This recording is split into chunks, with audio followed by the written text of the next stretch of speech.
Juru bicara TPN Ganjar Mahfud, Aiman Wicaksono, memastikan dirinya hingga saat ini tidak mendapat ancaman buntut pernyataannya soal oknum Polri tidak netral di pemilu 2024. Hal tersebut Aiman sampaikan usai diklarifikasi Polda Metro Jaya sebagai saksi terlapor di Mapolda Metro Jaya Kebayoran Baru, Jakarta Selatan, Selasa 5 Desember 2023 malam.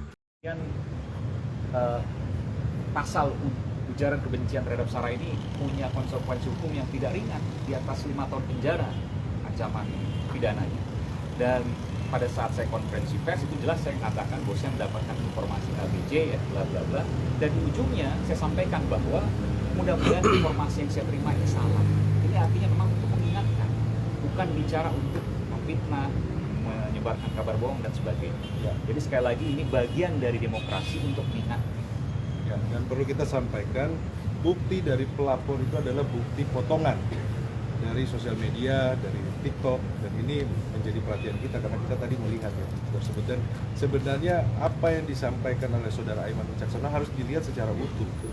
Dan harus dilihat secara utuh karena di akhir saudara Aiman menyampaikan mudah-mudahan informasi ini salah gitu. Dan sebenarnya ini biar diketahui oleh publik dan ya publik yang menilai lah. Kan kita tahu bahwa beberapa mengeluarkan tekad terkait peserta pemilu itu kan berdasarkan dalam proses hukumnya. Nah, kita lihat bahwa kan Pak Aiman itu kan peserta pemilu juga kan. Apakah dalam pemeriksaan kali ini terkait dengan TR dari Kapolri juga disampaikan? Tidak disampaikan.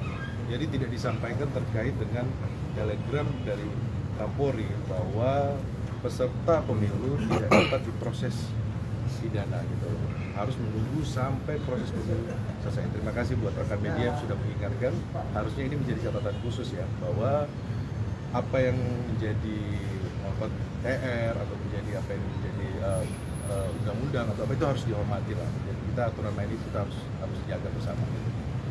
Mas, tadi kan disebutkan kalau Mas Aiman itu mendapatkan informasi terkait oknum ini ya.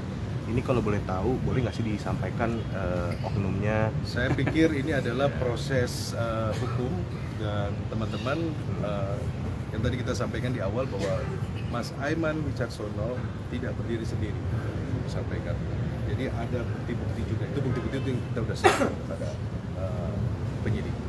Berarti nggak valid, belum valid juga ya, mudah-mudahan salah ya kata Mas ya? Ya, itu kan ada pernyataannya kan di akhirnya mudah-mudahan salah. Dalam konferensi pers itu ya, saya sampaikan artinya itu sebagai bahan pengingat ya, untuk kemudian ditindaklanjuti oleh pihak-pihak berwenang. Kan itu harapannya. Ya. Termasuk juga saya ambil juga dari beberapa media ya, terutama media Indonesia ya, yang pada waktu itu saya jadikan salah satu rujukan. Yep. Mas, untuk berikutnya harapannya seperti apa? Apakah ada pihak-pihak yang diharapkan diperiksa juga, dipanggil juga? Atau Ya, kita prinsipnya adalah mengikuti proses yang ada karena sebagai warga negara Indonesia kita harus taat terhadap hukum. Ya, apa yang akan disampaikan oleh penyidik atau siapa pihak yang akan dipanggil ya tentunya kita akan lihat. Ya, mungkin nambahkan ya, artinya ini bukan perkara yang esensial. Saya rasa negara ini punya banyak perkara hukum yang lebih substantif daripada isu soal Mas Aiman. Jadi kita berharap hal-hal yang kemudian tidak substantif, kemudian pemeriksaan yang sebetulnya tidak urgent begitu, itu sebaiknya memang ditangguhkan demi kita sedang menghadapi pemilu. Jadi kita bisa fokus pada isu demokrasinya, tapi yang pasti adalah kita berusaha sebaik-baik mungkin tidak menerobos aturan yang ada. Nah, ini yang paling penting sebetulnya. Dan poin lainnya adalah kedatangan Mas Aiman ke sini sebetulnya juga menjadi sebuah simbol bahwa kita berharap masyarakat tidak takut ya, untuk berkomentar, untuk memantau jalannya pemilu, jangan sampai kemudian surut karena adanya upaya-upaya atau ancaman-ancaman kriminalisasi.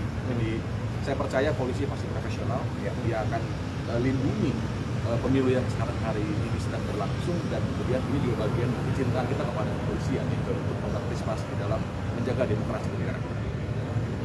Mas Aiman sendiri saat ini mendapat ancaman nggak sih Mas terkait statement Mas itu? Ancaman berupa apa nih misalnya?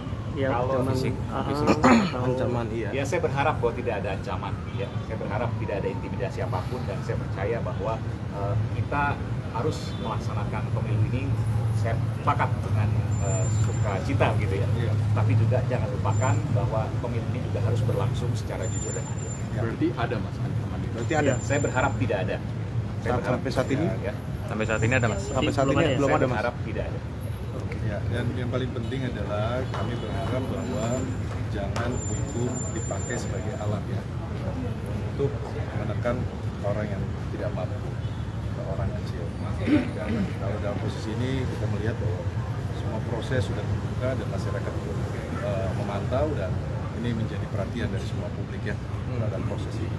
Dan sekali lagi kami meminta keadilan.